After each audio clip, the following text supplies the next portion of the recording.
Bueno, pues muchas gracias por la invitación y además me alegra pues volver aquí a Neiva. Siempre para mí es un placer volver a Neiva porque hice mi proceso de formación de pregrado aquí en Neiva, así que es siempre muy agradable.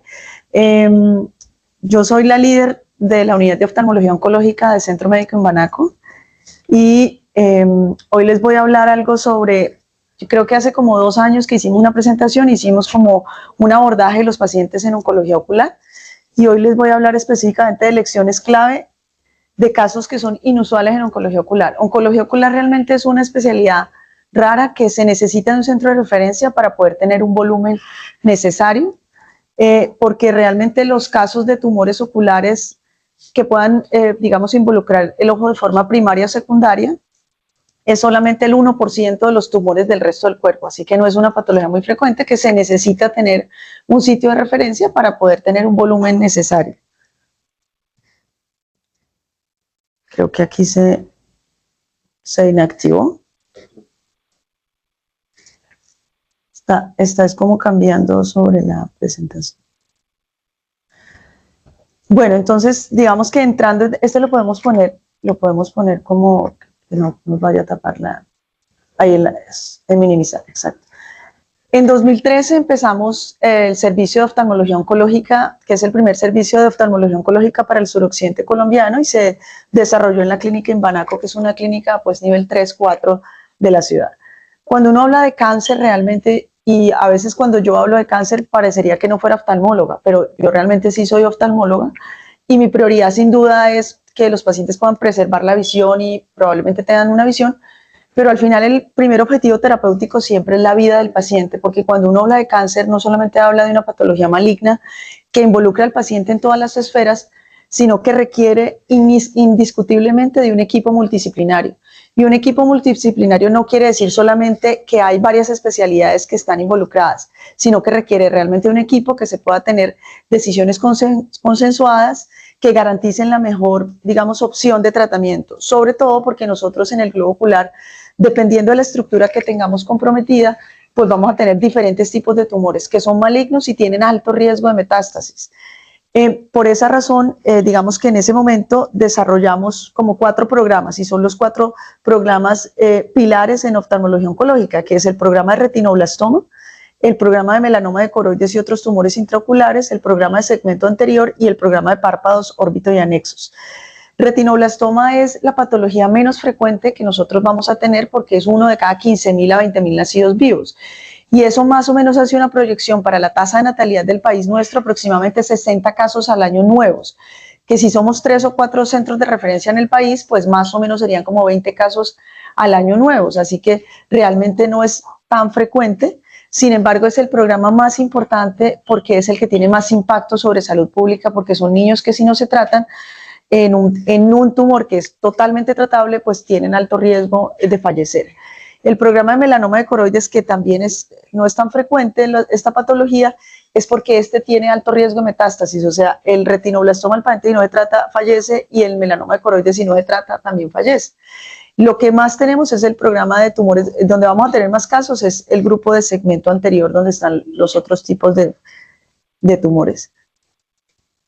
¿Será que de pronto porque o dónde lo allá? Entonces, esto es como para que nosotros tengamos una distribución de lo que se presenta frecuentemente. ¿Aló? ¿Ahí me escuchan? ¿Sí? Sí.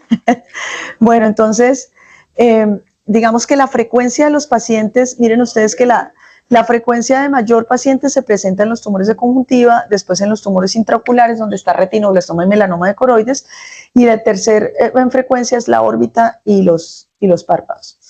Entonces, digamos que aunque los tumores de segmento anterior son los más frecuentes, vamos a empezar con el programa de retinoblastoma. Y recuerden lo que yo les dije, que lo que yo voy a decir es, digamos que aspectos claves en tumores oculares, pero de casos inusuales.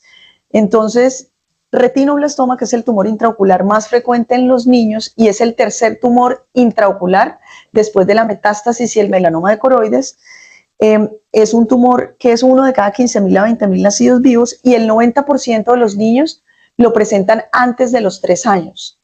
Entonces, estas son algunas características, son niños que presentan, digamos que inflamación, esto es lo que nosotros vemos, leucocoria, que es pupila blanca, y cuando nosotros entramos a la parte posterior del ojo, a través de los exámenes diagnósticos, encontramos que realmente esto que nosotros vemos aquí puede tener este tipo de lesiones pues a nivel intraocular, que digamos que de acuerdo a la clasificación intraocular uno puede clasificarlos en 5, de la A a la E. Entre más se acerque a la E, pues más grado de tamaño pues, o mayor compromiso puede tener el paciente.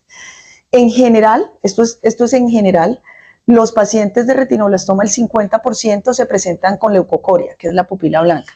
Sin embargo, pueden tener estrabismo o pueden tener otro tipo de, digamos que de hallazgos. Si el paciente presenta inflamación de párpados o ojo más grande, que es lo que nosotros denominamos buftalmos, es un paciente que ya tiene un tumor que no es intraocular, sino que es extraocular. Y el riesgo de mortalidad de un paciente que tiene compromiso extraocular, digamos, está por encima. Si usted lo trata y es intraocular, la posibilidad de sobrevida es del 98%. Si no lo trata y es extraocular, la posibilidad de mortalidad es del 98%. Así que por eso es tan importante uno lograr detectar el paciente, pues digamos que antes. El diagnóstico del retinoblastoma es netamente clínico, entonces uno necesita de un estudio que es como el equipo de angiógrafo nuestro para los adultos, pero este es se hace a través del examen de REDCAM como la angiografía, donde el paciente está sedado y se pueden, digamos que evaluar todas las características clínicas que uno necesita. Estos son pacientes específicamente que tienen tumores muy avanzados y que, digamos que por esa razón uno no logra ver mucho detalle en el polo posterior, sino que uno ya está encontrando pacientes que tienen rubeosis iris, que tienen buftalmos, que tienen la córnea pues con gran edema y que no permite ver el polo posterior, pero que uno por la resonancia pues encuentra que son masas que probablemente están por fuera del globo ocular. Entonces, en general, el retinoblastoma, el 90%, ya les dije que ocurre antes de los 3 años. Los pacientes que tienen mayor edad son los pacientes que podrían estar dentro del grupo de los retinoblastomas orbitarios, que es un diagnóstico diferente al retinoblastoma intraocular. Y esto es muy importante porque miren que ellos coinciden en que pues generalmente son niños mayores de 3 años que adicionalmente tienen la característica de que se pueden presentar como cuadros inflamatorios, digamos, subagudos, que generalmente tienen buftalmos o exoftalmos, pueden ser uni o bilaterales, pero que mire que comparten la mayoría alrededor de 2 años que han sido tratados o que han recibido tratamiento siempre para una celulitis orbitaria. Por eso, una de las premisas importantes de conocer estos casos que son atípicos es que los niños que tienen 48 horas con cambios inflamatorios, que han recibido los antibióticos y que no mejoran, hay que considerar la posibilidad de que tenga un tumor intraocular. Y la neuroimagen es muy importante porque esa es la que realmente nos dice si hay alguna lesión pues, a nivel intraocular. Entonces, en el retinoblastoma orbitario, el signo más frecuente es la proptosis. Miren que el 73 al 86% de los niños se manifiestan con esta característica. El diagnóstico, como estos niños generalmente no se puede ver el polo posterior, entonces definitivamente la imagen es a través de una resonancia magnética de órbitas. Esto es importante. Si uno tiene la posibilidad de tener resonancia, pues la resonancia. Si no, pues una escanografía, pero en la medida en que sea, digamos, más fácil adquirir una resonancia, sería pues mucho mejor en estos casos. Entonces, miren, por ejemplo, este niño, uno logra ver solamente buftalmos, pero no puede ver las imágenes de polo posterior, toma la ecografía y toda la cavidad orbitaria pues tiene compromiso y tiene compromiso el nervio óptico, y esta es la resonancia del niño. Entonces miren la lesión, tiene áreas de hemorragia, por eso uno no logra ver el polo posterior, y miren el nervio óptico que tiene compromiso hasta el seno cavernoso. Miren este corte coronal del niño, miren el nervio óptico del ojo izquierdo y miren el nervio óptico del ojo derecho, que ya hay compromiso. Cuando hay compromiso pues de nervio óptico, las condiciones son completamente diferentes, es un retinoblastoma extraocular y la tasa de mortalidad pues es bastante grande.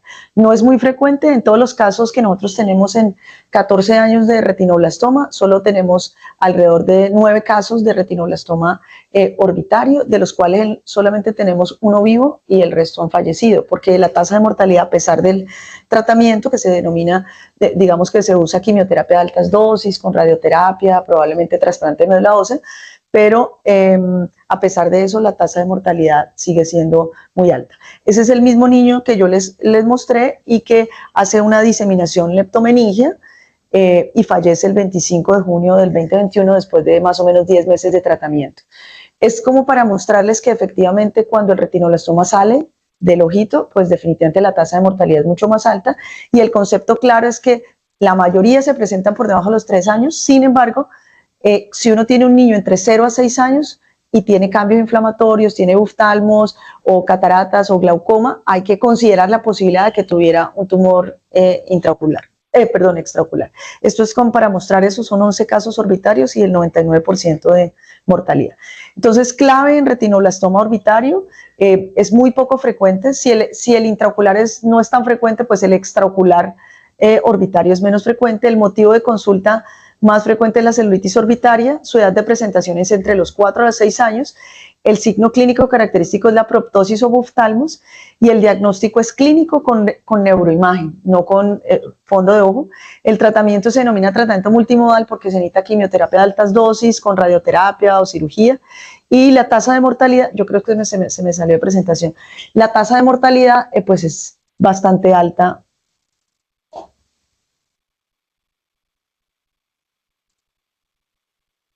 Muy bien.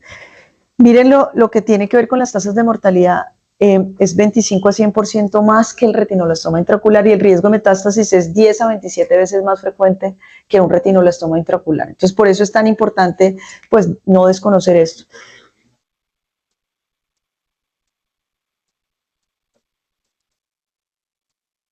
Bueno, sí, gracias por esa pregunta.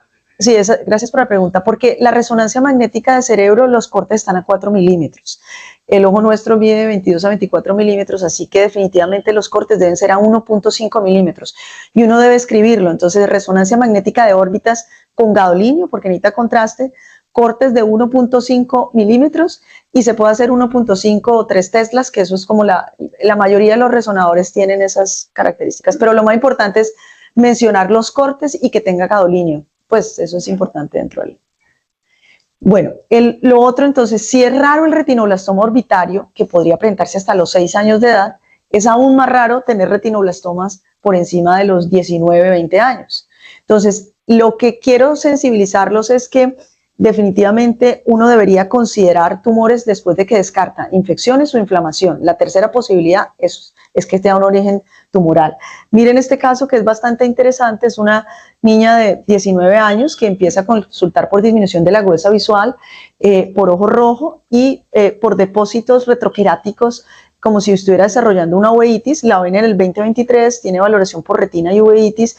Toman una angiografía que encuentran una lesión, digamos que amelanótica en toda la periferia de la retina, y en ese momento se considera que puede ser la posibilidad de un tumor vasoproliferativo. Le hacen todos los estudios de infección, de metástasis, todo sale negativo. La niña tiene, digamos que, mayor compromiso de la agudeza visual.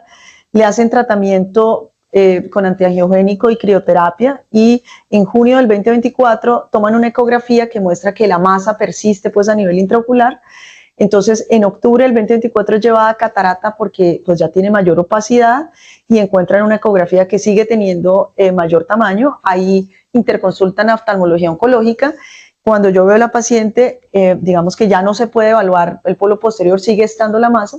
Ahí se requiere de una enucleación diagnóstica. Entonces, pareciera que la enucleación es un tratamiento, digamos que muy agresivo, pero realmente es un tratamiento definitivo en muchos de estos pacientes, sobre todo ante la posibilidad de que haya un tumor, y con una evidencia por exámenes complementarios que muestran que hay un aumento de tamaño en la masa, y sobre todo que tenía compromiso de cuerpo ciliar y toda la periferia de la retina. Sin embargo, a pesar de esto, y es muy complejo en oftalmología oncológica porque los pacientes siempre nunca esperan que uno diga que tiene que extraer completamente el ojo. Por eso siempre les manifiesto, así como les acabo de decir a ustedes, que yo soy oftalmóloga, pero para definir las opciones de tratamiento, siempre le digo a los pacientes eso, que yo soy oftalmóloga, mi prioridad es realmente la vida por encima de la preservación a veces del globo ocular o de la visión.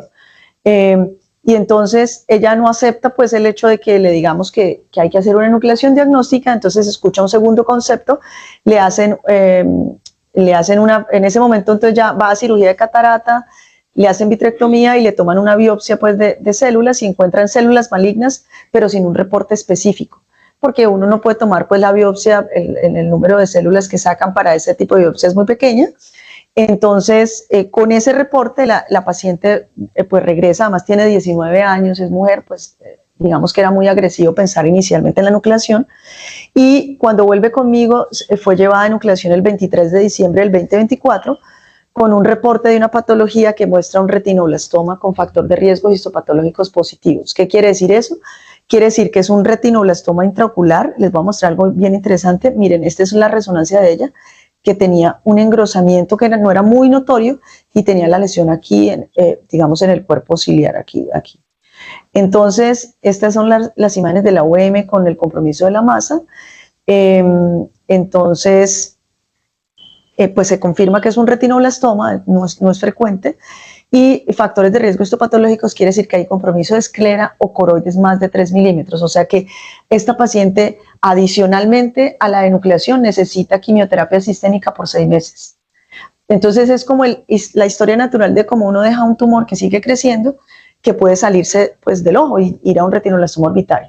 Entonces, clave en los retinoblastomas en adultos, que no es frecuente, les digo, esto es solo, entre otras cosas, miren que solo existen menos de 30 casos en la literatura en pacientes de más de 20 años en el mundo. O sea, esto es muy frecuente, pero es importante pues tenerlo en cuenta. Y el mensaje es que el retinoblastoma debe ser considerado en todas las lesiones que sean amelanóticas, es decir, que no tengan pigmento, intraoculares en los adultos. El porcentaje de salvamento ocular como objetivo de tratamiento en retinoblastoma mayor de 20 años pues es muy bajo, porque la única forma de tener diagnóstico es con enucleación y con patología. Pero sin embargo, pues sigue siendo un dilema diagnóstico. Esto es otra posibilidad que uno podría tener en retinoblastoma, es que esta es la historia de un niño que tiene, cuando yo lo veo en noviembre, ya tiene 6 añitos, pero empezó desde los 2 años en el 2021 a consultar porque tenía ojo rojo, alteración de la visión, encuentran que aparentemente hay una catarata, entonces consideran que el paciente debe ir como cirugía de catarata congénita.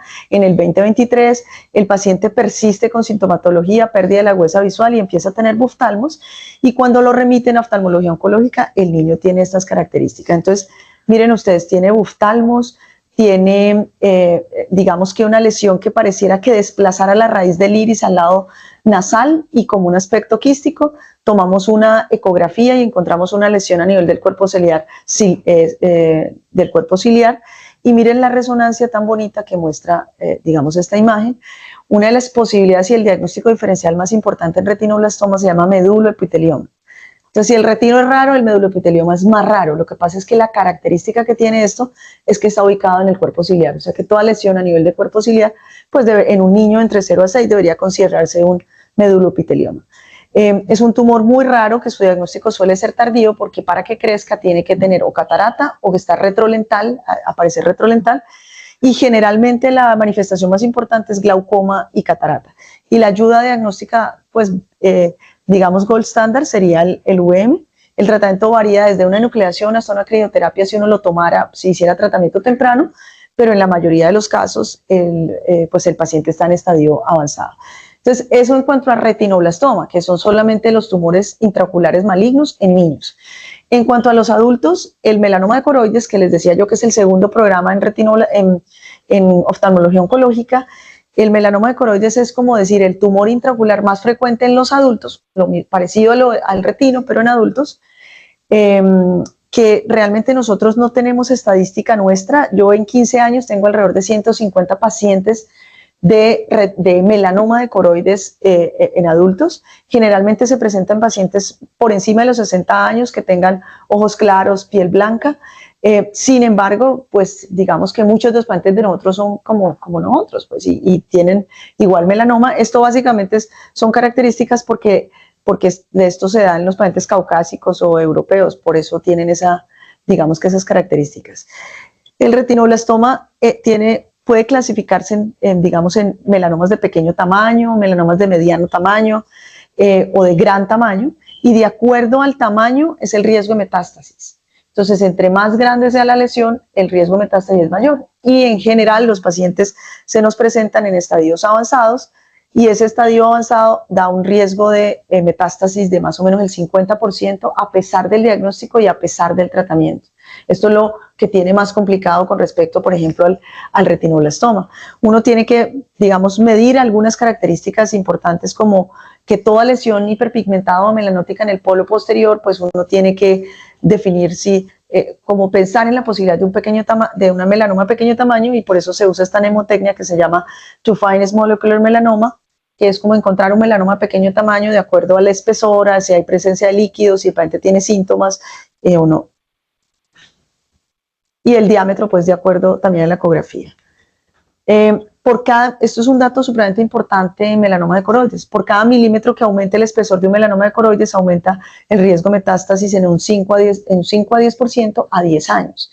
Y si yo tengo un melanoma de mediano tamaño y digamos que lo dejo solamente en observación o hago otro tipo de tratamiento, cuando vuelva a recibir su tratamiento, pues ya va a tener mayor riesgo de metástasis. Y aquí quiero hacer referencia en melanoma de coroides a algo muy importante que se llama la oculodermatomelanocitosis o nevus de Ota, que es el pigmento que uno puede tener, digamos que en el párpado, pigmento en la esclera, heterocromía, que es alteración del color del iris. Y cuando uno tiene esto, como desde su nacimiento, pues tiene un 1% más de riesgo de desarrollar melanoma de coroides que la población general, y 1 de cada 400 pacientes con melanoma de coroides tienen oculodermatomelanocitosis, que es el nevus de Ota. Entonces el concepto aquí es que cualquier paciente que uno vea que tiene oculodermatomelanocitosis debe ingresar a protocolo de seguimiento por la posibilidad de un melanoma de coroides. Todos estos 3 pacientes que ustedes ven aquí, que son más o menos hace unos 10 años, yo creo que son de este grupo, todos estos 3 pacientes ya fallecieron, porque son pacientes que tenían el oculodermatomelanocitosis y que eran tumores digamos que de gran tamaño, que es como lo que vemos aquí, como lo que vemos aquí. Este paciente es después de una cirugía de catarata. Esta paciente era médica de Panamá y aunque era un melanoma amelanótico, miren que no es pigmentado y era de mediano tamaño, a los 10 años hizo metástasis y falleció. Sobre todo porque para la metástasis del melanoma de coroides en este momento pues hay un tratamiento muy específico, pero que no tiene cubrimiento, pues en general, por el sistema de salud, porque es un tratamiento pues muy costoso. Esto es para mostrarles que el melanoma de coroides también puede pasarle lo del retinoblastoma, es decir, puede salirse del ojo. Esta es la primera manifestación de un compromiso extraocular por un melanoma de coroides. Entonces, mire, no se ve muy bien, pero pues es una masa retrolental, hay desinserción del iris, y uno encuentra la lesión epiescleral con un vaso centinela, que es una característica específica de las lesiones de cuerpo ciliar. Miren el señor, él sí tiene pues la fenotipia que estamos hablando, que son ojos claros, pero miren, esta es la masa, si la ven aquí, mucho más grande, y miren, ya tenía compromiso de esclera. Está la lesión 13 por 7.6, y miren el cuerpo ciliar, aquí está el iris, miren el cuerpo ciliar con la masa. Este paciente yo creo que fue nucleado hace como en noviembre aproximadamente y ya tiene metástasis pulmonares y hepáticas, porque la lesión era muy grande, ya medía 17 milímetros y el espacio de la cavidad vítrea mide más o menos 19, o sea que es una lesión que está bastante grande. Esto es para mencionarles que no es frecuente, uno puede tener tumores primarios intraoculares o tumores secundarios como las metástasis coroideas. Estas son las primeras manifestaciones de los pacientes, los 2 carcinoma renal, y su primera manifestación fue metástasis coroidea. Entonces no sabían que tenían digamos, el cáncer renal y empezaron a tener, digamos que, disminución de la agudeza visual, ojo rojo, desprendimiento de retina, y cuando se toman las ecografías se encuentra una masa. Tuvimos, sobre todo en él, hizo un ojo rojo doloroso que no se pudo controlar, un glaucoma neovascular, y lo enucleamos, y carcinoma metastásico de riñón como su primera manifestación. Entonces, eso en cuanto a los tumores intraoculares, que les decía yo, niños retinoblastoma, en adultos melanoma de coroides. La causa más frecuente de consulta en oftalmología oncológica son los tumores de conjuntiva, y esto es muy frecuente porque nosotros estamos en el trópico. La incidencia es de 1 a 3 casos por cada 100.000 habitantes. Es muy frecuente que ocurran en el área interpalpebral y oscilan en su presentación desde lesiones que son nodulares, leucopláquicas, gelatinosas, papilomatosas, como lo que nosotros vemos aquí, que aquí pues no sé por qué se borra con esta imagen, pero son lesiones papilomatosas como están aquí, o nódulos ulcerativas, que es una versión muy específica de nosotros. Y este es el que quiero realmente hacer referencia, porque es muy frecuente que nosotros lo veamos y el diagnóstico en realidad el de la mayoría de los oftalmólogos es claro, pero este no es tan claro, que es una presentación que se llama nódulo ulcerativa, que lo tienen digamos que los países que tengamos de alguna forma personas como con menores ingresos socioeconómicos, porque digamos es toda la India, la China, o nosotros aquí en Latinoamérica, no es frecuente. Nosotros tenemos solamente de 2.000 casos de tumores de conjuntiva, tenemos solamente 10 casos de lesiones nódulo ulcerativas. Y la característica es que hacen un engrosamiento de la conjuntiva como una escleromalacia o con un adelgazamiento de la esclera, y generalmente ellos se confunden y hacen una necrosis, así como la ven ustedes aquí de esta área. Solamente dan pacientes que tengan o inmunosupresión o que tengan alguna patología de base, y tienen historia de 2 años de manejo de conjuntivitis alérgica, ojo rojo severo, y a veces la pueden confundir con una escleritis nodular. Entonces han pasado por muchos oftalmólogos, por muchos exámenes, hasta que esto no mejora. Toman digamos una imagen, encuentran engrosamiento y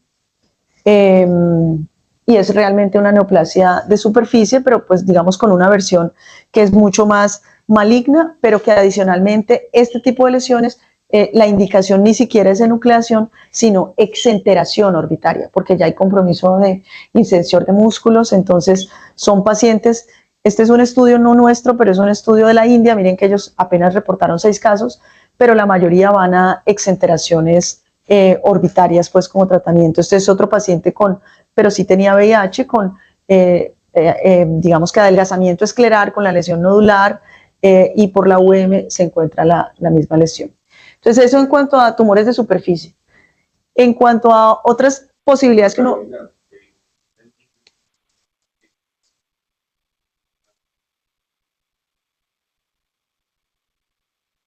Sí, claro. Es muy importante saber que la enucleación es que yo hago extracción completa del globo ocular. Es decir, se preservan los músculos, pero se saca todo el globo ocular.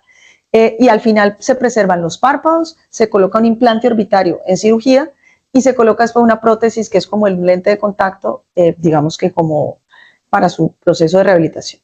La evisceración, se conserva la esclera y se retira todo el contenido intraocular. En tumores oculares nunca hay indicación de evisceración. Tumores oculares siempre hay indicación de enucleación o exenteración. Me lo puedes dejar ahí, gracias. Pero no hay indicación nunca de evisceración. Siempre tiene que ser enucleación. ¿Cuál es el concepto? Porque tenemos que dejar bordes de resección negativos. O sea, no puede quedar una célula, sino que cuando se ofrezca el tratamiento o cuando se le genere la opción de tratamiento, pues ese tratamiento sea la primera posibilidad que tiene para buscar que hayan bordes de resección negativos, y con eso pues resolvamos de alguna forma el problema. Y la exenteración orbitaria quiere decir retirar párpados y cavidad orbitaria y contenido intraocular con ojos y todo. Entonces, la exenteración sería la cirugía más radical, más mutilante que nosotros tenemos en cirugía.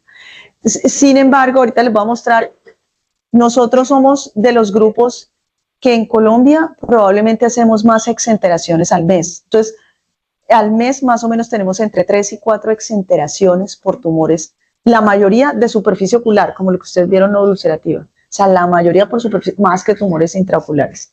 Entonces, el cigarrillo, como desde el 60, parecía muy cool dentro de lo que uno podía hacer desde el punto de vista social, pero el cigarrillo tiene un impacto bastante importante, sobre todo en los tumores de superficie y en la agresividad de los tumores de superficie.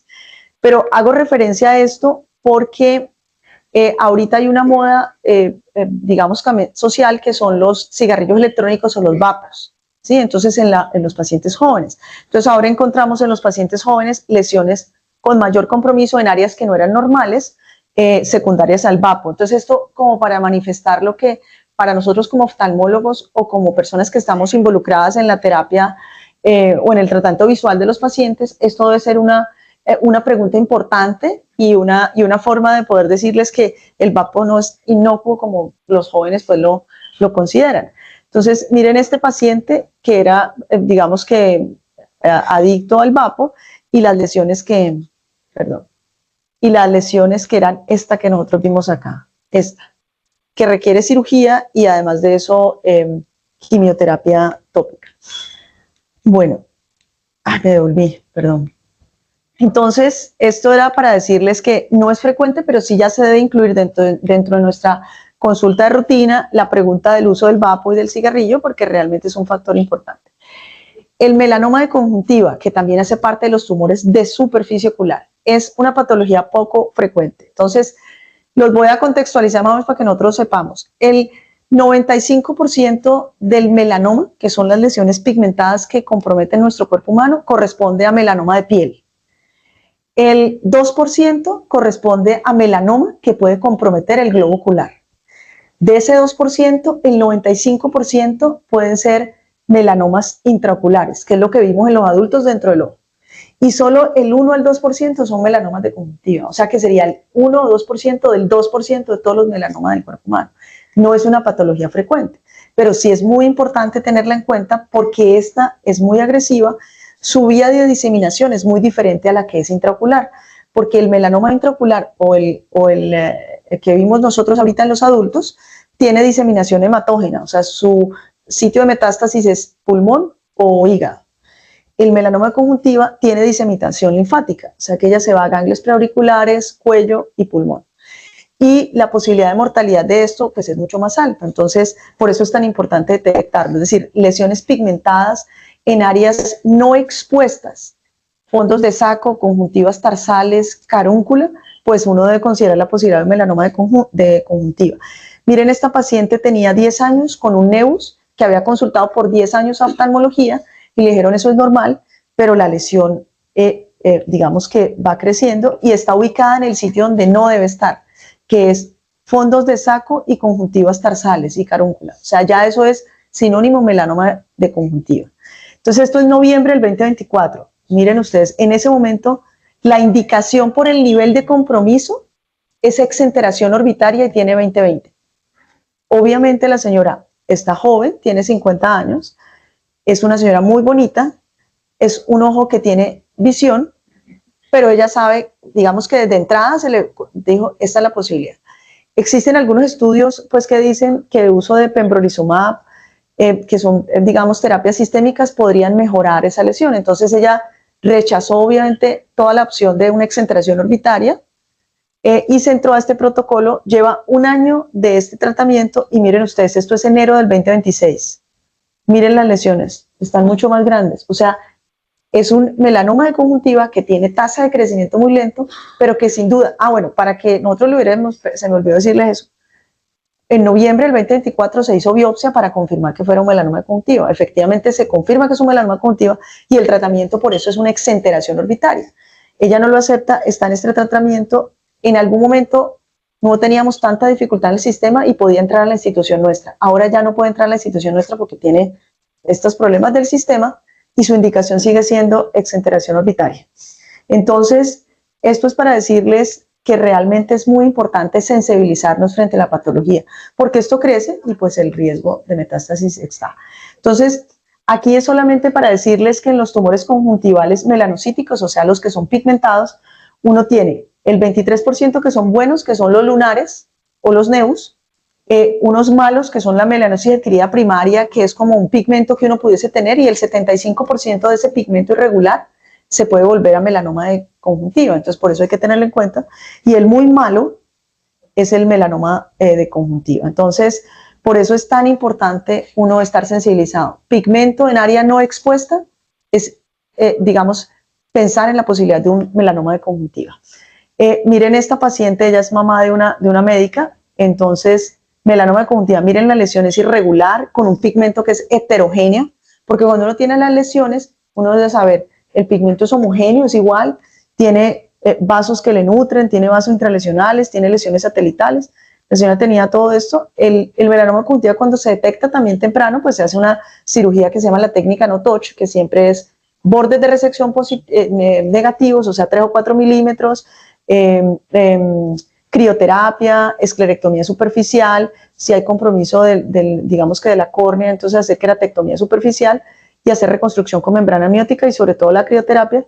Ella se confirma que es un melanoma de conjuntiva, bordes de resección negativos, entonces se supone que estamos tranquilos Enero del 2026, metástasis ganglios de cuello. Y le hacen biopsia y melanoma de conjuntiva. Entonces, digamos que es muy importante cuando yo les mencionaba al principio de los grupos interdisciplinarios, no solamente es que yo lo voy a mandar aquí o lo mando al oncólogo clínico, lo mando sino que haya una comunicación entre los especialistas para que sea digamos que un tratamiento consensuado y que todos conozcamos al paciente, sobre todo en estas patologías que son raras. Este es un paciente enfermero de Popayán con un melanoma de conjuntiva tarsal, que recuerden, pigmento en áreas no expuestas o escondidos, entonces es sugestivo de algo malo. También nos hizo metástasis a cuello y falleció más o menos hace unos 8 años probablemente. Porque desafortunadamente para los melanomas de globo ocular, pues en este momento no hay muchas opciones cuando hay metástasis. Esto es la pregunta, perdón.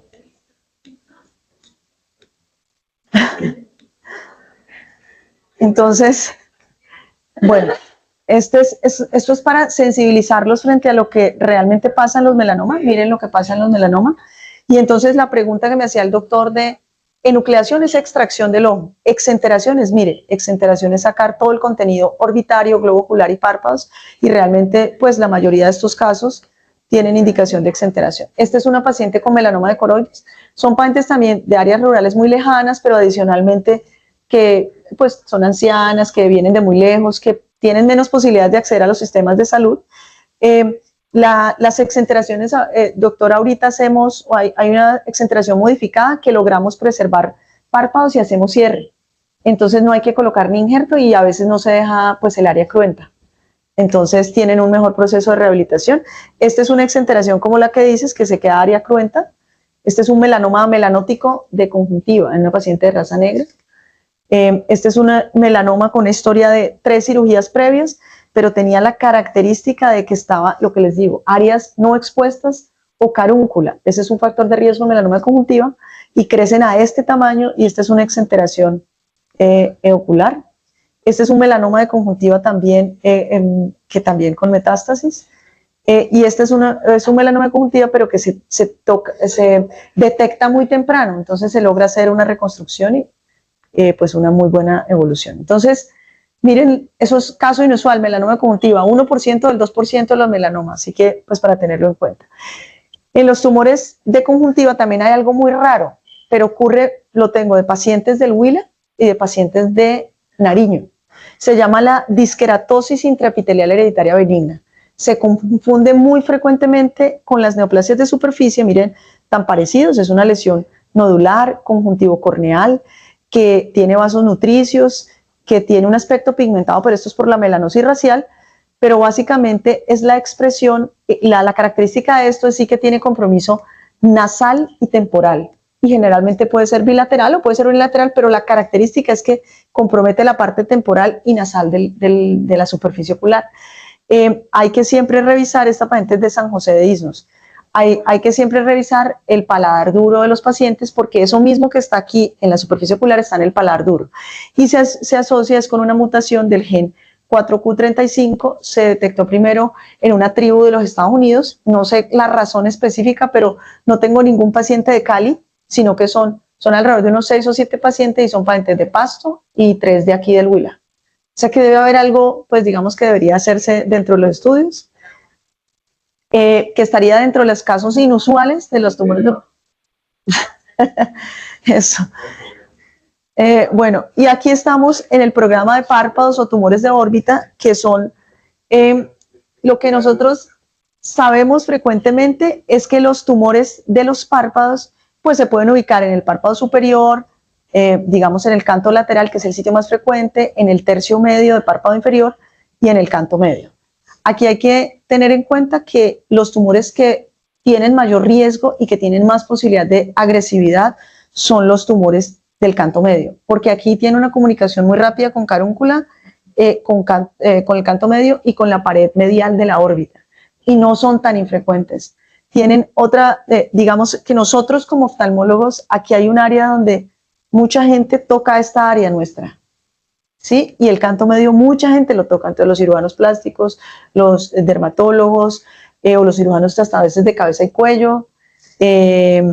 Entonces, aquí es muy importante tener en cuenta sobre todo esto, el canto medio, porque ellos pueden hacer una cirugía muy bonita, con una reconstrucción muy bonita, pero hay compromiso de conjuntiva tarsal o del canto o de la carúncula. Y no es fácil, si usted no es oftalmólogo, identificar eso, o creen que puede ser normal. Y muchas lesiones, entonces aquí tiene una reconstrucción espectacular, pero el paciente viene con una recurrencia en el canto medio y hay que exenterarlos después de una cirugía tan grande.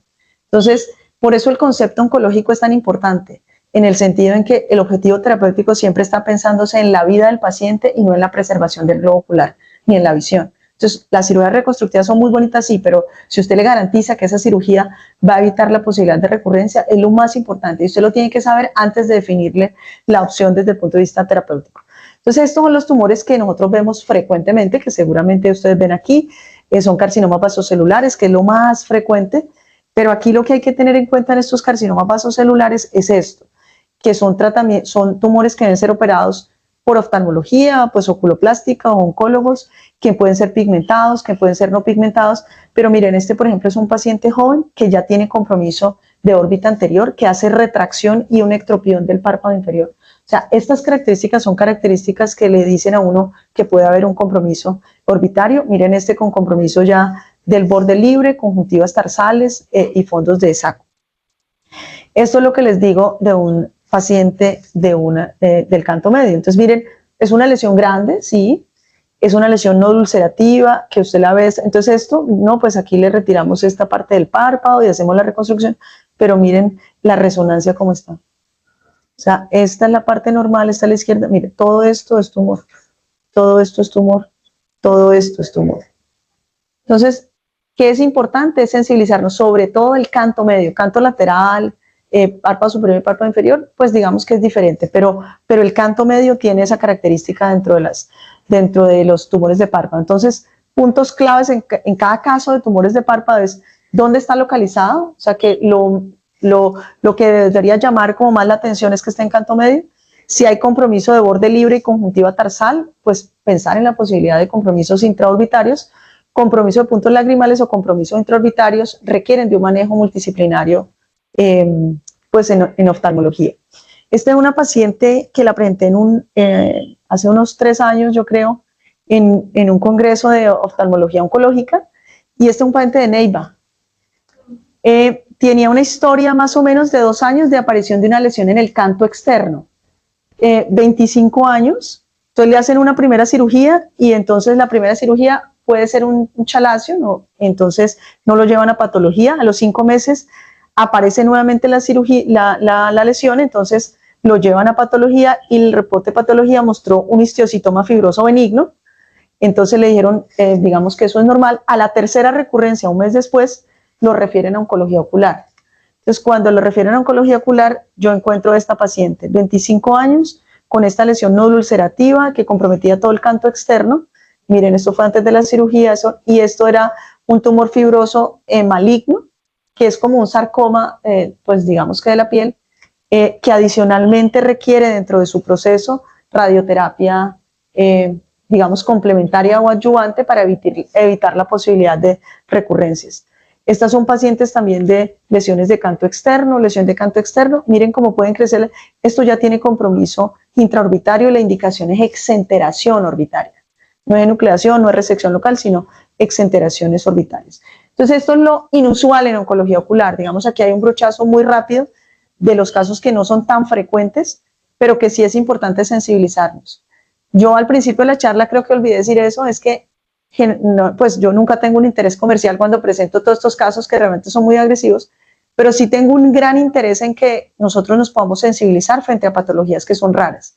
Yo empecé en el 2013, cuando pues llegué de mi entrenamiento, y me he convertido en un centro de referencia, o nos hemos convertido en un centro de referencia para el suroccidente colombiano y probablemente para Colombia. Recibimos Ecuador, recibimos Panamá en nuestra institución, pero básicamente lo hacemos porque ha sido gracias a la oportunidad que tenemos de poder transmitir esta información. O sea, la única forma que nosotros tenemos de crecer como servicio ha sido gracias a todos ustedes, gracias a los que nos invitan a dar las charlas, porque yo llevo dando charlas, yo creo que desde el principio, cuando recién llegué, hacía una charla mensual.